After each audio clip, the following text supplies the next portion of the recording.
দর্শক, এই মুহূর্তে আছি জাতীয় ঈদগাহ ময়দানে।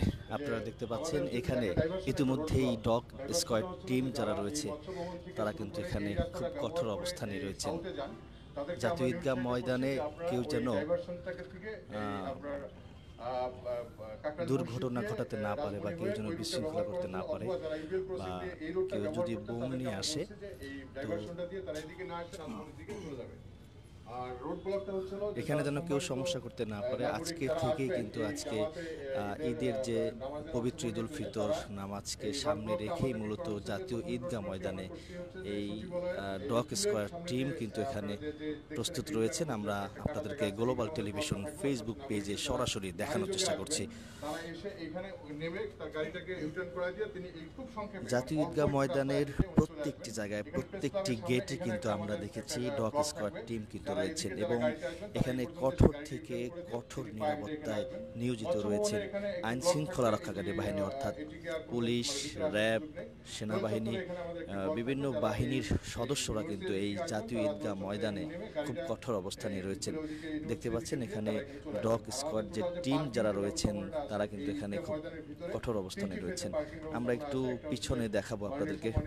প্রধান উপদেষ্টা মহোদয় তার মোটরকেডের একটা পার্কিং, আর দ্বিতীয়টা হচ্ছে যে মাননীয় বিচারপতি মহোদয় আপনারা দেখতে পাচ্ছেন এখানে সারি সারি ভাবে কিন্তু এই যে ডগ স্কোয়াড টিম যারা রয়েছেন তারা কিন্তু এখানে রয়েছেন। আমাদের 3টি পার্কিং আলাদা ব্যবস্থা আছে এবং সম্মানিত যারা বিশিষ্ট নাগরিক তাদের জন্য আমাদের গাড়ির একটি পার্কিং ব্যবস্থা আছে এই যে গণপূর্তের সামনে। এখানে তারা এসে মৎস্যভবন দিয়ে এসে সবাই এখানে গাড়িতে রেখে পায়ে হেঁটে পার হয়ে এখানে আসতে পারবেন।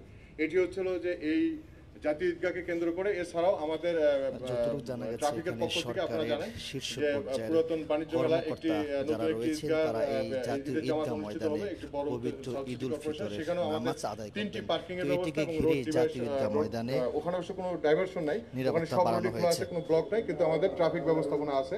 এছাড়া আগামীকালকে সমস্ত ঢাকা শহরে আমাদের ফুল ফ্রেশ ট্রাফিক ব্যবস্থাপনা থাকবে। এইটুকু হচ্ছে স্যার আমাদের ট্রাফিকের পক্ষ থেকে স্যার গৃহীত ব্যবস্থা আছে। আপনাদের যদি কোনো কোয়ারিজ থাকে প্লিজ আমি আপনাদেরকে এই ইয়াগুলো দিয়ে দেবো, এর ভিতরে সমস্ত ইয়াগুলো আছে।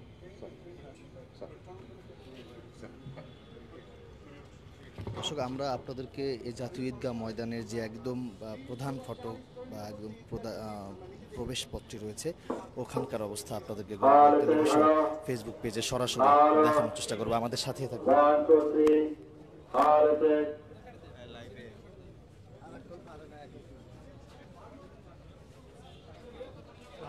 বিভিন্ন বাহিনীর সদস্যরা পুরো জাতীয় ঈদগাহ ময়দান একদমই ঘিরে রেখেছেন।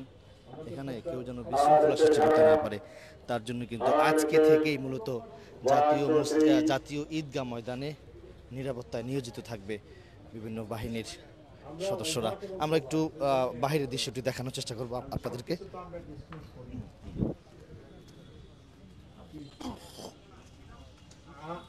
বোম ডিসপোজাল টিম কিন্তু এখানে রয়েছেন আমরা দেখতে পাচ্ছি এবং অসংখ্য আইন শৃঙ্খলা রক্ষাকারী বাহিনী, পুলিশের সদস্য রয়েছেন বা বোম ডিসপোজাল ইউনিট যারা রয়েছেন তারা কিন্তু ইতিমধ্যেই এখানে কঠোর অবস্থানে রয়েছেন। স্কোয়াড টিম কিন্তু আমরা দেখতে পাচ্ছি, র্যাবের সদস্যদেরকে এখানে দেখতে পাচ্ছি। এখানে কন্ট্রোল রুম রয়েছেন র্যাপিড অ্যাকশন ব্যাটালিয়ন 3।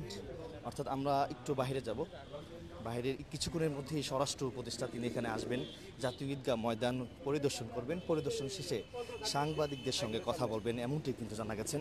হয়তোবা কিছুক্ষণের মধ্যেই স্বরাষ্ট্র উপদেষ্টা এই জাতীয় ঈদগাহ ময়দান পরিদর্শন করার জন্য এখানে আসবেন। আমরা এখানকার অবস্থা দেখতে পাচ্ছেন, কোনো যানজট নেই এবং ডিবি পুলিশের গাড়ি রয়েছে, এছাড়া পুলিশের গাড়ি রয়েছেন, মিডিয়ার গাড়ি রয়েছেন। রাস্তা একদম কোনো যানজট নেই।